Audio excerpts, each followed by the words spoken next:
sports page with the Orlando Sentinel and FM 96.9 The Game's Mike the Bulldog Bianchi. On JRR. Bulldog Sports Page brought to you by Kaufman and Lynn Injury Attorneys. Bulldog, they done gone and changed the kickoff on us in the NFL. Well, we knew they were going to. They have approved the new XFL-style kickoff rule, new alignment on kickoffs. This is a huge rule change for the NFL. They're calling it the most significant on-field rule change in years.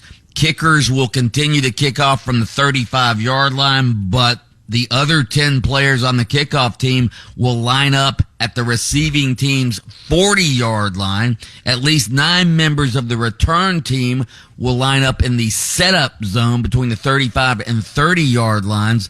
Up to 2 returners can line up in the landing zone between the goal line and the 20-yard line.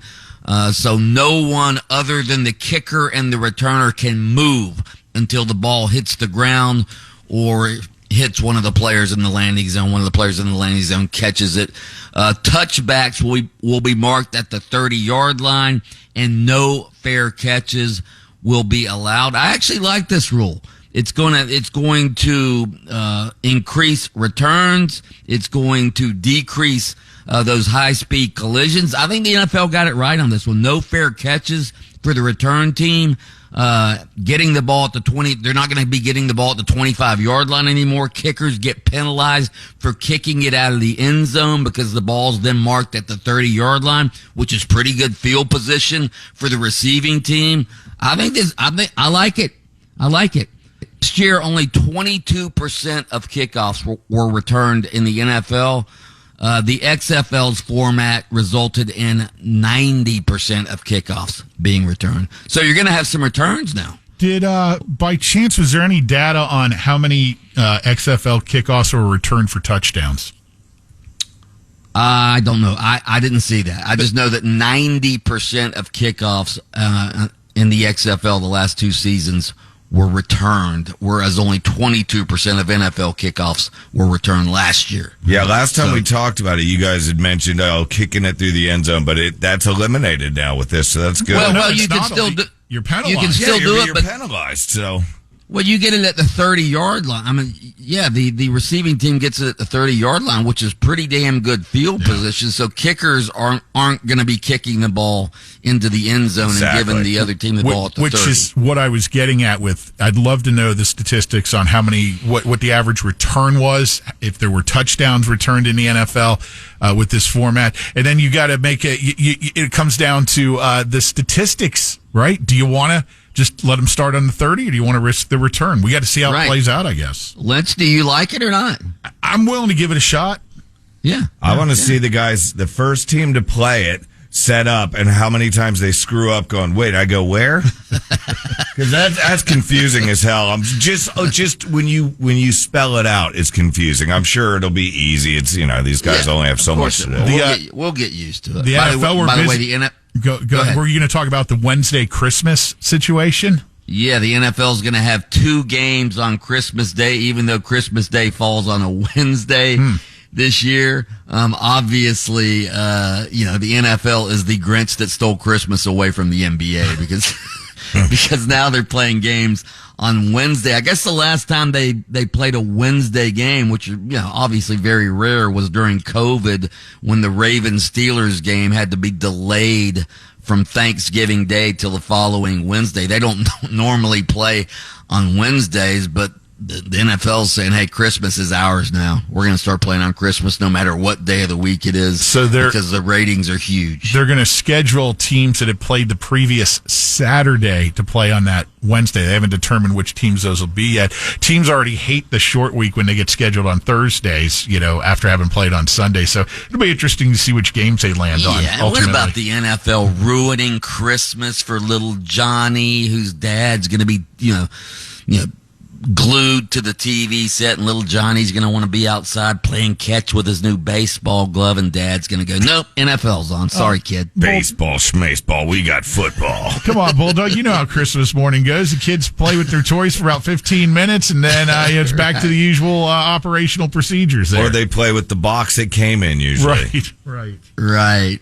Baseball, the Shohei Ohtani scandal continues. Shohei Ohtani met with the media. We talked about that a couple days ago, said he was bilked out of millions of dollars by his ex-interpreter who had access to his bank account and stole money to pay off at least $4.5 million in gambling debts. What everybody wants to know is the interpreter, if he actually stole all this money, is Ohtani pressing charges against the guy? Wouldn't you press charges if somebody stole $4.5 million from you? I would, yes. Mm-hmm. Well, Ohtani's representatives declined again yesterday to answer ESPN's questions about which authorities have been contacted to report this allegation of theft against Ohtani. Why won't they say if they've reported him or not?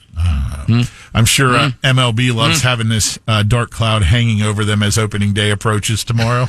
Right. Hey, as you said, why would he, yesterday when you were getting that, he didn't even notice it was missing. So why would he press charges?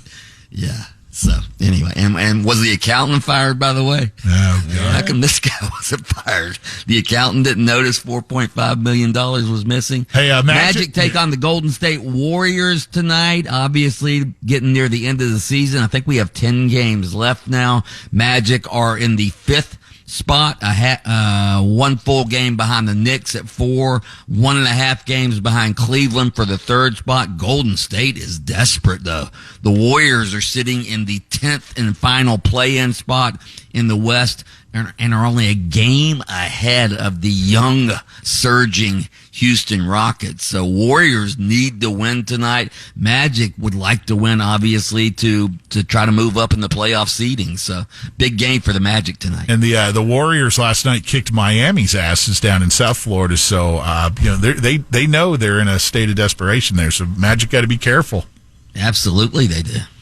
So we'll see what happens. But this is probably the end of the Warriors dynasty as we knew it. Klay Thompson, Draymond Green, they might be gone next year. Steph Curry will probably be back, but who knows? All right. Then the Lightning host the Bruins tonight. 7:30 puck drops from Tampa. There you have it. Bulldog Sports Page brought to you by Kaufman and Lind Injury Attorneys. Listen to Under Oath with attorney Jeff Kaufman every Saturday morning, 7:30. FM 96.9 The Game. Catch extended versions of Under Oath by searching for Under Oath with Jeff Kaufman on your favorite streaming platform. Oh, oh. Linton Taco.